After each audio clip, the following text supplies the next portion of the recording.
నమస్కారం. అమరావతి న్యూస్ కి స్వాగతం. ఈనాటి వార్తా విశేషాలు. ఏపీ ప్రభుత్వ రంగ సంస్థల ఉద్యోగులకు తీపి కబురు అందించింది. వారి పదవీ విరమణ వయస్సుని 60 ఏళ్ల నుంచి 62 సంవత్సరాలకి పెంచుతూ కీలక నిర్ణయం తీసుకుంది.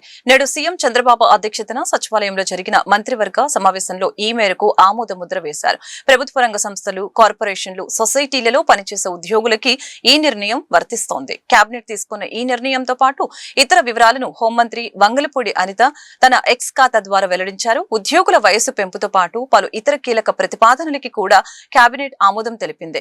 రాష్ట్రానికి 34,000 కోట్ల పెట్టుబడుల్ని ఆకర్షించే ప్రతిపాదనకి తద్వారా 35,000 ఉద్యోగాలని సృష్టించేందుకు మంత్రివర్గం పచ్చజెండా ఊపింది. వైసీపీ అధినేత వైఎస్ జగన్మోహన్ రెడ్డిపై మంత్రి నిమ్మల రామానాయుడు తీవ్ర ఆగ్రహం వ్యక్తం చేశారు. 2024 ఓటమి, నిరాశ, నిస్పృహలతో ప్రాంతాలు, మతాలు, కులాల మధ్య చిచ్చుపెట్టి చలి కాచుకోవాలని గొడ్డలి పార్టీ చూస్తుందని ధ్వజమెత్తారు. సాక్షాత్తు కలియుగ దేవుడు వెంకటేశ్వర స్వామి ప్రసాదాన్ని అపవిత్రం చేయాలని అనుకుంటే ఆ దేవుడే వారిని మొన్నటి ఎన్నికల్లో శిక్షించారని చెప్పారు. పాస్టర్ ప్రవీణ్ ని అడ్డుపెట్టుకుని మతాల మధ్య చిచ్చు పెట్టాలని జగన్ ఎండుకో చూస్తే బెడిసి కొట్టిందని ఎద్దేవా చేశారు.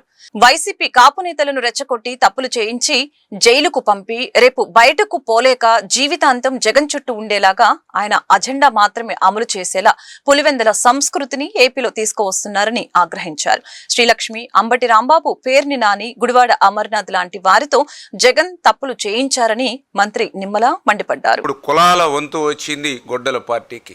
మళ్ళీ ఆ కులాల్లో సంబంధించినటువంటి నాయకుల్ని రెచ్చగొట్టడం, వాళ్ళ చేత తప్పులు చేయించడం, వాళ్ళని జైలుకి పంపించడం, తద్వారా వాళ్ళందరినీ కూడా జీవితాంతం తన చుట్టూ తిప్పుకోవడం.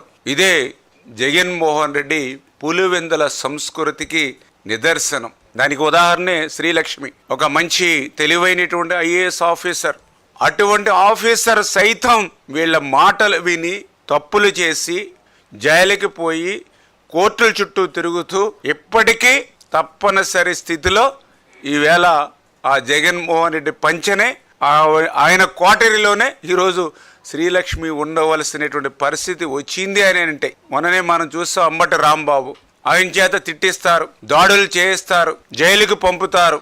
జగన్మోహన్ రెడ్డిని వదిలి బయటికి వచ్చేటువంటి పరిస్థితి లేకుండా ఆయన్ని బందీగా చేసేటువంటి పరిస్థితి ఆ కేసుల ద్వారా, ఆ యొక్క జైలు జీవితం ద్వారా. మీ అందరికీ తెలుసు పేర్ని కృష్ణమూర్తి అంటే ఒక గౌరవమైనటువంటి కుటుంబం వ్యక్తి పేర్ని కృష్ణమూర్తి గారంటే. అటువంటి గౌరవప్రదమైనటువంటి కుటుంబంలోంచి వచ్చిన వ్యక్తి నాని. ఆయన చూసాం మనందరం కూడా, ఎప్పుడూ కూడా ఇంట్లోంచి బయటికి రానిటువంటి మహిళలు కూడా కేసుల్లో చిక్కుకునేటువంటి పరిస్థితి తెలివితేటలుగా జగన్మోహన్ రెడ్డి ఆ కుటుంబానికి కల్పించినటువంటి పరిస్థితి.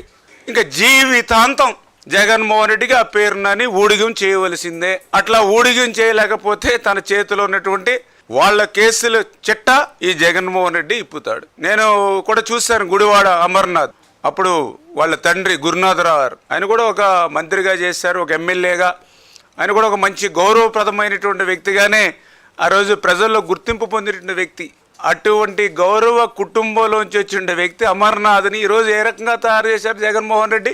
నేతల్ని తిట్టించడం, బూతులు మాట్లాడించడం, అది కూడా సాటి కాపుల మీద దాడి చేయించడం, పవన్ కళ్యాణ్ గారిని తిట్టించడం. దానితో ఒక యువకుడు, అతని జీవితం కూడా ఒక విలన్గా ఈరోజు రాష్ట్రంలో జగన్మోహన్ రెడ్డి మార్చేసినటువంటి పరిస్థితి. కాపు నేత కాకపోయినప్పటికీ కారుమూరి మా జిల్లా, ఆయన చేత కూడా తప్పులు చేయించాడు. నిన్న మొన్న జైలుకి వాళ్ళ అబ్బాయిని పంపించాడు. ఈయన కూడా రేపో మాపో వెళ్ళేటువంటి పరిస్థితి జగన్మోహన్ రెడ్డి కల్పించాడు.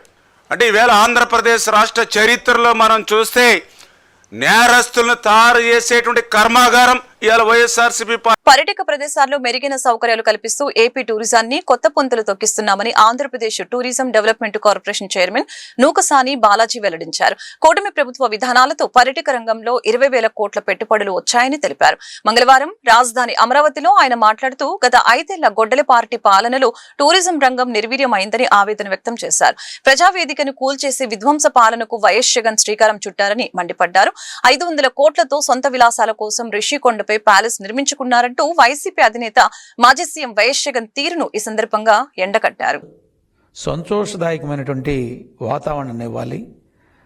ప్రజలు తమకి వీకెండ్లో కానీ లేదా మంత్ ఎండింగ్లో కానీ లేదా సెలవు రోజుల్లో కుటుంబ సమేతంగా వెళ్ళి ఎక్కడైనా సేద తీరే విధంగా, ఆహ్లాదకరమైనటువంటి అనుభూతిని పొందే విధంగా ప్రజలకి నిత్యం కష్టాలు చేసుకొని, పనులు చేసుకొని, ఏదో శారీరక శ్రమ చేసుకొని కానీ, ఉద్యోగం చేసుకొని కానీ, ఎవరైనా కానీ ఒక సంతోషకరమైన వాతావరణాన్ని ఎంజాయ్ చేయటానికి, ఆహ్లాదకరమైనటువంటి వాతావరణం కల్పించాలన్న సదుద్దేశంతో ఆయన టూరిజంని ప్రమోట్ చేయటం జరిగింది.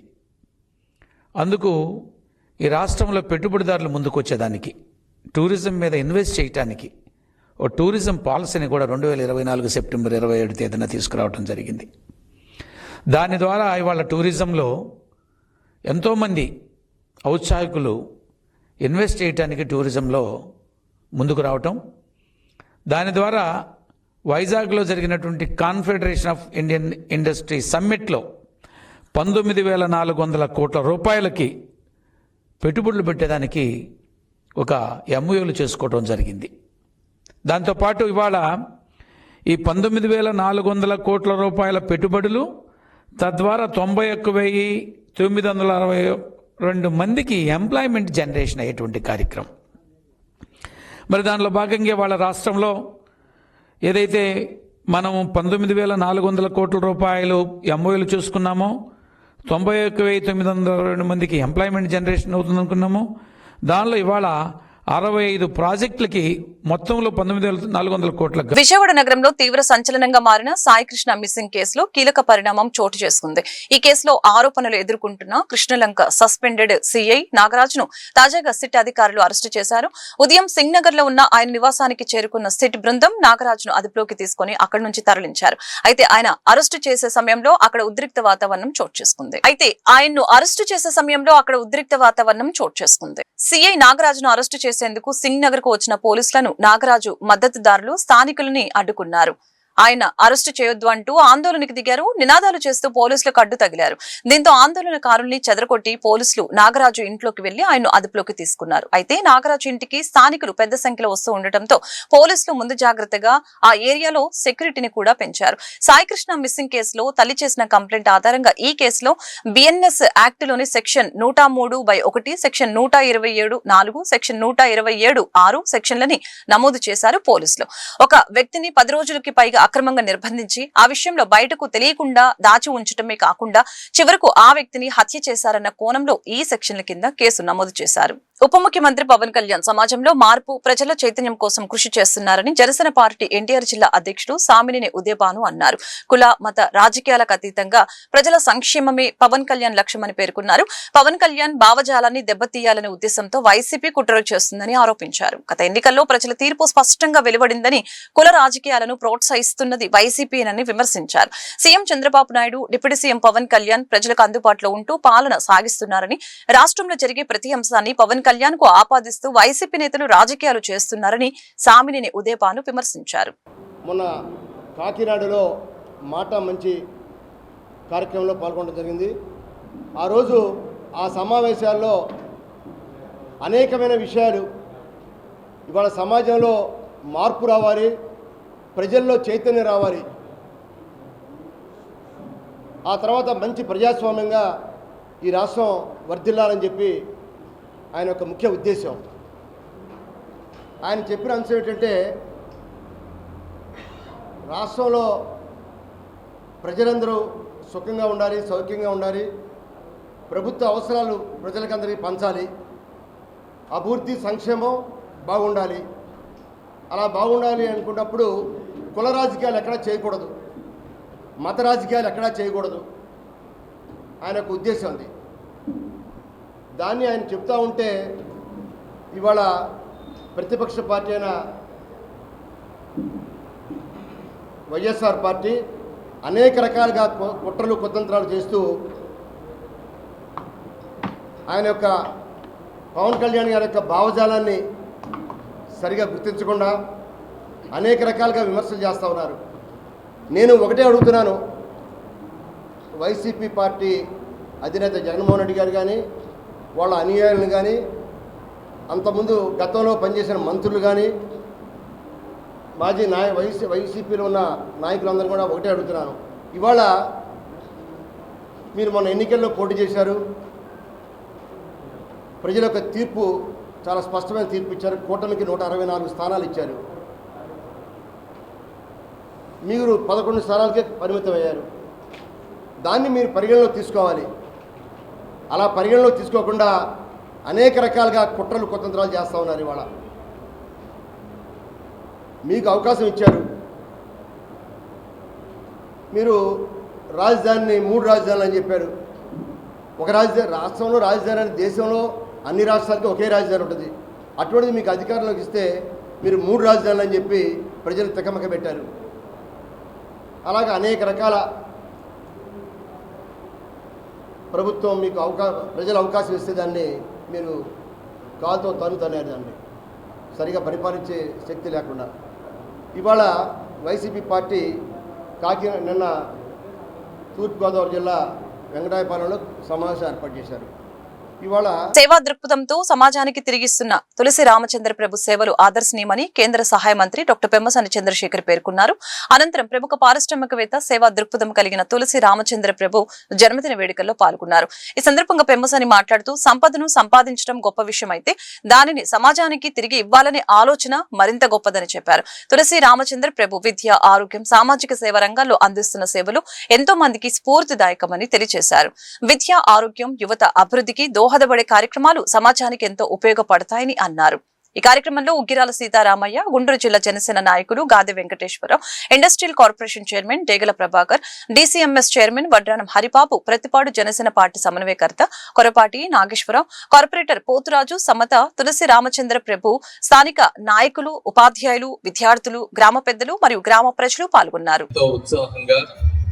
ఎంతో అభిమానంతో, ఆప్యాయతతో, ఆనందంతో నాకు స్వాగతం పలుకుతున్నటువంటి మా ఏటుకూరి కుటుంబ సభ్యులందరికీ కూడా మనస్ఫూర్తిగా ధన్యవాదాలు తెలుపుతా ఉన్నాను. ఈరోజు మొదటిగా ముఖ్యమైనటువంటి కార్యక్రమం, ఎందుకంటే సంపద సృష్టించడం గొప్ప కాదు, కానీ సమాజానికి తిరిగి ఇవ్వాలి అనేటువంటి గొప్ప సంకల్పం, విజయం సాధించడం గొప్ప కాదు, కానీ ఆ విజయాన్ని అందరితోటి పంచుకోవాలి అనుకునేటువంటి విలువలను నమ్మి ఆచరణ సాధ్యం చేస్తున్నటువంటి సేవా స్వభావి తులసి రామచంద్ర ప్రభు గారికి పుట్టినరోజు శుభాకాంక్షలు తెలుసుకుంటా ఉన్నాను. ఎందుకంటే ఇందాక వారు చెప్పారు, ఒక చిన్న స్థాయి నుంచి, అంటే చాలా మంది పిల్లలు కూడా ఉన్నారు, ఐఐటిలో ఆ రోజుల్లో సీట్ సంపాదించడం అంటే చాలా కష్టం. ఐఐటి విద్య పూర్తి చేసి ఈ ప్రాంతానికి వచ్చి ఒక నాణ్యమైన విత్తన సంస్థను స్థాపించి దానితో ఆగకుండా 10 పైగా కంపెనీలు స్థాపించి ఈ రోజు 2000 మందికి పైగా ఉద్యోగాలు ఇస్తూ అంతటితో ఆగకుండా దాదాపుగా 28,000 మందికి ప్రతి సంవత్సరం స్కాలర్షిప్స్ ఇస్తూ ఏది అడిగినా, ఇంకా ఆ రోజు హాస్పిటల్కి అడిగితే 10 కోట్లు ఇచ్చారు. నర్సింగ్ స్కూల్ విద్యార్థులకి బస్సు లేదు అంటే బస్సు ఇచ్చారు. ఈ రోజు చూస్తా ఉంటే ఈ షెడ్ మళ్ళీ మీరు ఏది అడిగినా కాదనకుండా, ఒక ఆ రోజుల్లో పుష్పక విమానం ఎలా ఉండేదో ఆ విధంగా నిత్యం ఏది అడిగినా కూడా ఇంకా ఇవ్వగలిగేటువంటి శక్తి ఉన్నటువంటి వారికి, వారి పుత్రులు కూడా ఈరోజు బర్త్డే అంటే ఇద్దరు తండ్రి కొడుకులు ఒకే రోజు పుట్టారు. వాళ్ళిద్దరికి కూడా మరొకసారి నేను జన్మదిన శుభాకాంక్షలు తెలుపుకుంటా ఉన్నాను. వీరి వ్యక్తిత్వాన్ని గౌరవ ముఖ్యమంత్రి నారా చంద్రబాబు నాయుడు గారు గుర్తించి 2014లో మంగళగిరి నుంచి పోటీ చేయమంటే ఆయన అంతటా ఆయనే నాకు వద్దని చెప్పి తప్పుకున్నారు. అంటే ఇలాంటి నిజాయితీ పరులు, ఒకటి బిల్డ్ చేయటం ఎలాలో తెలిసిన వ్యక్తులు, ఇలాంటి వాళ్ళు రాజకీయాల్లో ఉంటే రాజకీయాలు కూడా మంచిగా మారుతాయి. అయితే ఇప్పుడు ఉన్నటువంటి అనేక రకాల పరిస్థితుల్లో వారు రాజకీయాలు కాకుండా సమాజ సేవ నేర్చుకున్నారు. ఏదేమైనప్పటికీ ఎక్కడ ఉన్నామన్నది కాదు, ఏం చేసామన్నదే ముఖ్యం. ఆ విధంగా ముందుకు వెళ్తున్నారు. వారికి లోకేష్ గారు కూడా చదువు మీద కాన్సన్ట్రేషన్ చేస్తున్నారు. చదువు నేను ఇప్పటి వరకు చదువులకు స్కాలర్షిప్లు 30 సంవత్సరాల నుంచి పోలీసు పిల్లలతో సహా 25 కోట్ల స్కాలర్షిప్ ఖర్చు పెట్టిన ఒక మీడియం స్కేల్ ఇండస్ట్రీ. నేను ఐఐటి మెడ్రాస్ బీటెక్ చదివి వచ్చిన తర్వాత హీరో సైకిల్ మీద వెళ్ళేవాడిని. వాడు మరి 2000 మందికి ఉద్యోగాలు ఇచ్చాం. మరి ఇవన్నీ చేయగలిగిన చదువుతుంది కాబట్టి నా దగ్గర బీటెక్. చదువుకోకుండా ఊరక అమ్మ అవతల తిరిగితే అవసరం ఏం సాధిస్తానయ్యా? నేను 2000 మందికి ఉద్యోగాలు ఇచ్చాను. మీరు ఎంతమందికి ఇస్తారో మీరే నిర్ణయం చేసుకోండి చదువుకునేవాళ్ళు. ఇక తర్వాత వచ్చి మాకు డాక్టర్ ప్రభుసాని గారు ఎంపీ గారు మన గుంటూరుకే కాదు, ఆయన మినిస్టర్గా ఇండియా అంతా తిరగాలి. కానీ గుంటూరు బాధ్యతను మర్చిపోకుండా ఇంతమంది ఎంపీలు వచ్చారు. నాకు 79, స్వాతంత్రం వచ్చి 79. ఎంతమంది ఎంపీలు వచ్చారు. ఏది గుంటూరు డెవలప్మెంట్ ఏది? ఇవాళ డాక్టర్ పెమ్మసాని వచ్చిన తర్వాత వెరీ కాస్ట్ పెద్ద ఆయన చెప్పారని చెప్పి చాలా మంది ముందుకు వచ్చి తర్వాత కార్యక్రమం టేకప్ చేశారు. ఎందుకని లీడర్ ఎప్పుడైతే వాళ్ళకి ముందే వేస్తారో వెనకాల అప్పుడు వస్తారు. లీడర్ ఎందుకు మాట మైక్ పట్టుకుని ఉత్త మాటలు చెప్తే ఎందుకు వస్తారు? గాలి మాటలు చెప్తే ఆ లీడర్ కావచ్చు, ఎమ్మెల్యే కావచ్చు, ఎంపీ కావచ్చు. గాలి మాటలు కానీ శాతం డబ్బులు తీసుకొస్తారు వెనక్కి వస్తుంది. అందుచేత నేనేమనుకున్నాను, ప్రభు గారు మీరు ఇండస్ట్రియలిస్ట్ కదా, లేదా అక్కడెక్కడో 2 కోట్లు ఇస్తానంటే ఇక్కడ 4 కోట్ల దగ్గర పెట్టి హాస్పిటల్, పెద్ద హాస్పిటల్ ప్రభు గారు 4 కోట్లు అన్నారు. 4 కాదు ఎంత అవుతుంది? సాయికృష్ణ కేసులో పోలీసులే కాపాడాలని చూస్తున్నారని మాజీ మంత్రి అంబటి రాంబాబు పేర్కొన్నారు. గుంటూరు నగరంలోని సిద్ధార్థ నగర్ లో గల తన కార్యాలయంలో ఏర్పాటు చేసిన మీడియా సమావేశంలో ఆయన మాట్లాడారు. కృష్ణలంక పోలీస్ స్టేషన్ లో సీసీ కెమెరాలు 9వ తారీఖు నుండి పనిచేయడం లేదని చెప్పడం సిగ్గుచేటని అన్నారు. సాయికృష్ణ కేసు విచారణ నత్తనడకన జరుగుతుంది. దోషులను తప్పించాలని చూస్తున్నారు. ఇంతవరకు ఎందుకు సీఐ నాగరాజును అరెస్టు చేయలేదు అని ప్రశ్నించారు. పవన్ కళ్యాణ్ కు చంద్రబాబు చెబితేనే కాపులతో మీటింగ్ పెట్టి వారిని రెచ్చగొట్టారని చెప్పారు. జనసేన నాయకులు కళ్లు తాగిన కోతుల్లా చిందులు వేస్తున్నారని మండిపడ్డారు. సాయికృష్ణ కేసులో న్యాయం జరగాలంటే సిబిఐ లేదా ఎన్ఐ చేత విచారణ చేపట్టాలని కోరారు. విజయవాడలో మరొక లాకప్ డెత్ లాంటి చూసాం కదా మనం. కిరణ్ కుమార్ కదా, పేరు భోగిన కిరణ్ కుమార్, కాంతి కుమార్ ఆత్మహత్య చేసుకున్నాడు. దాని మీద కూడా రిపోర్ట్ ఇచ్చారు, కేసు కట్టారు. ఇప్పుడు మర్డర్ కేసు కట్టొద్దు, అతను సాక్ష్యాధారాలు వచ్చిన తర్వాత దాన్ని కన్వర్ట్ చేయమని దళిత సంఘాలన్నీ కూడా డిమాండ్ చేస్తున్నాయి. ఈ 2 కేసులు కృష్ణలంకలోనే అదే పోలీస్ స్టేషన్ లో జరిగినాయి. అదే పోలీస్ స్టేషన్ లో రక్షించాల్సింది పోయి భక్షిస్తున్నారు. ఏమిటిది? ఎంత దుర్మార్గం అయ్యా! కంచే చేను వేస్తే ఏమైంది చెప్పండి? రక్షించవలసిన వాడే భక్షిస్తే ఏమైంది చెప్పండి? ఎవరు? పోలీసులు రక్షించాలి. ఎవరైనా నేరం చేస్తుంటే వాడిని నుంచి ప్రజల్ని కాపాడాలి. నేరస్తులని చెప్పి తీసుకువెళ్ళి వాళ్ళని చంపేస్తుంటే ఇంకేం చేయాలి? ఎక్కడికి పోతుంది రాష్ట్రం? ఎక్కడికి పోతుంది ఈ దేశం? ఎక్కడికి పోతుంది ఈ డిపార్ట్మెంటు, పోలీస్ డిపార్ట్మెంటు? కమిషనరే నాయకత్వం వహించి టాస్క్ ఫోర్స్ పంపించి అతను తీసుకొచ్చారే. చాలా మంది గుసగుసలు ఆడుకున్నారు. దీని వెనుక చాలా పెద్ద కథ ఉంది. ఎవరో పెద్ద నేరస్తుల్ని కాపాడటం కోసం ఈ పిల్ల సాయిని కుర్రవాడిని బలి చేశారు. అది ఎప్పుడు బయటకు వస్తో తెలియదు. రేపు 29 తారీఖు ఏం చెప్తారో చూద్దాం కోర్టులో. ఇవాళ 23 కదా, ఇంకా ఎంత ఉంది? 6 రోజులు ఉంది. ఆయన తీసుకొస్తారా? శవాన్ని తీసుకొస్తారా? బూడిద తీసుకొస్తారా?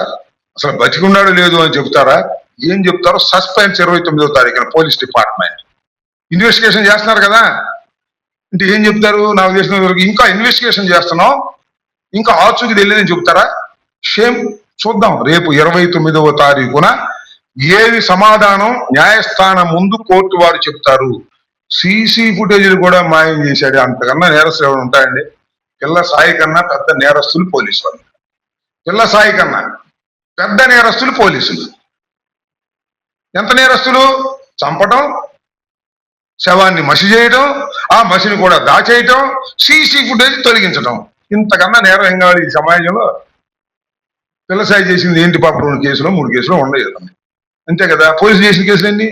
ఇక్కడే 3 కేసులు ఉన్నాయి. మర్డరు, గుడి చేయటం, సాక్ష్యాధారాలు లేకుండా తొలగించడం. ఇంకెన్ని నేరాలు చేశాడు ఈ పోలీసు వారందరూ కలిసి? ఒకటి చేస్తాడు. ఇది నాగరాజు ఒక్కడి వల్ల అయిద్దా? నాగరాజు ఒక్కడి వల్లే పోలీస్ స్టేషన్ లో సీసీ కెమెరాలోని ఫుటేజ్ తీయటం నాగరాజు ఒక్కడి వల్లే అవుతుందా? చెప్పండి నాకు. అఫ్ కోర్స్ ఈ may be station house officer, రావాలి కదా, టెక్నీషియన్ రావాలి కదా, వాడిని పిలుచుకురావాలి కదా. చాలా ఘోరంగా ఉంది ఈ వ్యవహారం. ఈ సిట్ అనేది నేరస్తుల్ని కాపాడడానికి మాత్రమే పనిచేస్తుంది అనేది నేను ఆరోపిస్తున్నాను. సాయికృష్ణను అడ్డు పెట్టుకుని వైసీపీ వికృత చేష్టలు. బీజేపీ రాష్ట్ర ముఖ్య అధికార ప్రతినిధి వల్లూరు జయప్రకాష్ నారాయణ మండిపడ్డారు. గుంటూరు చంద్రమౌళి నగర్లోని బీజేపీ పార్టీ కార్యాలయంలో శ్యామ్ ప్రసాద్ ముఖర్జీ వర్ధంతి సందర్భంగా ఆయన చిత్రపటానికి పూలమాలలు వేసి ఘనంగా నివాళులర్పించారు. రాష్ట్రంలో కులమతాల మధ్య విభేదాలు రేపే విధంగా వైసీపీ నాయకత్వం వికృత రాజకీయాలకు పాల్పడుతుందని బీజేపీ రాష్ట్ర ముఖ్య అధికార ప్రతినిధి వల్లూరు జయప్రకాష్ నారాయణ మండిపడ్డారు. సెట్ వంటి సంస్థ ద్వారా అంశాలను ప్రజలకు స్పష్టంగా వివరించాలన్న బీజేపీ అభిప్రాయాన్ని వక్రీకరిస్తూ దాన్ని కుల రాజకీయాలుగా మలచేందుకు ప్రయత్నం చేస్తున్నారని ఆరోపించారు. కాపుల కోసం ఏమి చేయనని అన్న అంబటి రాంబాబును ఇప్పుడు ముందుకు తీసుకువచ్చి ప్రజలను మోసం చేయాలని చూస్తున్నారని విమర్శించారు. మాజీ మంత్రి అమర్నాథ్ అనవసర వ్యాఖ్యలు చేస్తూ మహిళల వ్యక్తిగత అంశాలపై మాట్లాడటం తగదని ప్రజాప్రతినిధిగా బాధ్యతాయుతంగా ప్రవర్తించాలని సూచించారు. కులాలకు సంబంధించినటువంటి కుమ్ములాట్లు పెట్టే విధంగా ఇవాళ వైఎస్ఆర్సీపీకి సంబంధించినటువంటి కొంతమంది నాయకుల్ని, ముఖ్యంగా ఆ వర్గానికి సంబంధించిన నాయకులను ముందు పెట్టి జగన్మోహన్ రెడ్డి గారు మరొక రాజకీయ వికృత క్రీడ ఈ రాష్ట్రంలో మొదలుపెట్టినటువంటి దుస్థితి మనం చూస్తూ ఉన్నాం. ఈ వైఎస్ఆర్సీపీకి సంబంధించిన నాయకులు గతంలో కనుక మనం చూసినట్లయితే వారు పరిపాలించినటువంటి 5 సంవత్సరాల పరిపాలనలో బీసీల వర్గాలకు సంబంధించినటువంటి బాపట్లకు సంబంధించినటువంటి ఒక చిన్న కుర్రాడిని ఏ రకంగా వాళ్ళ అక్క కోసం అతను వెళ్తే ఏ రకంగా కాల్చి చంపేశారో మనం చూసాం. అదేవిధంగా అమర్నాథ్ని, అదేవిధంగా మనం చూసినట్లయితే డాక్టర్ సుధాకర్ అని ఒక దళిత డాక్టర్ని కేవలం మాస్కులు అడిగినందుకు గాను హింసించి చంపేసినటువంటి విధానం మనం చూసాం. వైఎస్ఆర్సీపీకి సంబంధించినటువంటి ఎమ్మెల్సీ అనంతబాబు తన డ్రైవర్ అయినటువంటి దళితుడిని చంపటం మాత్రమే కాదు, ఇంటికి డోర్ డెలివరీ కూడా చేసినటువంటి పరిస్థితి మనం చూసాం. కాపుల కోసం ఏమీ చేయనని చెప్పినటువంటి అంబటి రాంబాబుని, కాపులు ఓట్లు అవసరం లేదన్నటువంటి అంబటి రాంబాబుని ఇవాళ వెనకేసుకొని వచ్చి అటువంటి వ్యక్తులను ముందు పెట్టి ఇవాళ ప్రజల్ని మోసం చేసేటటువంటి ప్రయత్నం మరొకసారి వైఎస్ఆర్సీపీ చేస్తూ ఉంది. పరిశ్రమలంటే గుడ్డుల గురించి మాట్లాడేటువంటి అమర్నాథ్ ఇవాళ ఇటువంటి అంశాలను అనవసరంగా తలదూరుస్తూ తను చెప్పేటటువంటి మాట ఏమిటంటే, ఒక పక్క హోంమంత్రి గారో లేకపోతే మహిళలో మేకప్ వేసుకున్నారంటున్నారు. వాటి గురించి మీకెందుకు అమర్నాథ్ గారు? అది మహిళలకు సంబంధించిన అంశం, వారికి సంబంధించిన అంశాలు వారు చూసుకుంటారు. మనం ఈ రాష్ట్ర అభివృద్ధి కోసం ఒక బాధ్యత కలిగినటువంటి మాజీ మంత్రిగా గతంలో మీరు ప్రజాప్రతినిధిగా ఉన్నారు. ఇవాళ మిమ్మల్ని ప్రజల్లో చీకొట్టి తరిమేశారు ఈ రాష్ట్రం నుంచి. అయినప్పటికీ కూడా మీకు బుద్ధి రాకుండా ఇవాళ కూడా మహిళల యొక్క మేకప్ల గురించి మాట్లాడేటువంటి మీరా ఈ రాష్ట్ర అభివృద్ధి గురించి మాట్లాడేది? మీకు ఒక్కటే హెచ్చరిక చేస్తూ ఉన్నాం. మీరు కనుక మీ తీరును మార్చుకోకపోతే, మీ నాయకుడు నడిచినటువంటి బాటలో మీరు నడవాలి అనుకుంటే మీరందరూ కూడా రాబోయేటటువంటి రోజుల్లో ఖచ్చితంగా జైల్లో ఊసలు లెక్క పెట్టేటటువంటి పరిస్థితులు వస్తాయి. ఈ రాష్ట్ర అభివృద్ధి కోసం కూటమి ప్రభుత్వం కంకణం కట్టుకొని ఇవాళ చంద్రబాబు నాయుడు గారు, అదేవిధంగా పవన్ కళ్యాణ్ గారి యొక్క నేతృత్వంలో ఈ రాష్ట్రం అన్ని రకాలుగా అభివృద్ధి చేసేదానికి కేంద్ర ప్రభుత్వం నరేంద్ర మోదీ గారి నాయకత్వంలో పూర్తి సహాయ సహకారాలు ఇస్తూ ఉన్నాయి. మీరు మాట్లాడితే పోలవరం అభివృద్ధి గురించి మాట్లాడాలి. మీరు మాట్లాడాల్సి వస్తే ఈ దేశంలో, ఈ రాష్ట్రంలో జరుగుతున్నటువంటి నేషనల్ హైవేస్ ఏ రకంగా జరిగినాయో వాటి గురించి మాట్లాడాలా. మీరు మాట్లాడాల్సి వస్తే ఏ రకంగా విమానాశ్రయాలు అభివృద్ధి చేస్తున్నాం వాటి గురించి మాట్లాడాలా. మీరు మాట్లాడాల్సి వస్తే గుంటూరు పశ్చిమ నియోజకవర్గ టీడీపీ కార్యాలయంలో ఎమ్మెల్యే టీడీపీ పోలిట్ బ్యూరో సభ్యురాలు శ్రీమతి గల్లా మాధవి మహిళా గ్రీవెన్స్ కార్యక్రమాన్ని నిర్వహించి మహిళలు ప్రజల నుంచి వచ్చిన అర్జీలు స్వీకరించారు. ఈ సందర్భంగా వ్యక్తిగత సమస్యలు, సంక్షేమ పథకాల అమలు, ఉద్యోగ అవకాశాలు, మౌలిక వసతుల సమస్యలకి సంబంధించిన పలు వినతి పత్రాలని ప్రజలు ఎమ్మెల్యే గారి దృష్టికి తీసుకుని వెళ్లారు. పట్టాభిపురానికి చెందిన జానవంశీకి వికలాంగ పెన్షన్ మంజూరు చేయాలని కుటుంబ సభ్యులను కోరగా ఈ జయరాజు కూడా తనకు వికలాంగ పెన్షన్ మంజూరు చేయాలని విజ్ఞప్తి చేశారు. విరిగినేని లక్ష్మి తనకు తెల్ల రేషన్ కార్డు మంజూరు చేయాలని, షేక్ హసీనా బేగం వితంతు పెన్షన్ అందజేయాలని కోరారు. శ్రీపతి సాయి మాధురి, మేడిది నాగ మాధురి తమకు ఉద్యోగ అవకాశాలు కల్పించాలని ఎమ్మెల్యే గారిని అభ్యర్థించారు. షేక్ సుహానా ఫీజు రియంబర్స్మెంట్ నిధులు జమ కావటం లేదని సమస్యల్ని పరిష్కరించాలని కోరగా, వేముల తిరుపతమ్మ వివిధ కారణాల వల్ల తల్లికి వందనం పథకం ప్రయోజనం అందటం లేదని, తమ సమస్యల్ని పరిష్కరించాలని వినతిపత్రం అందజేశారు. వార్తలు ముగించే ముందు ముఖ్యాంశాలు మరొకసారి.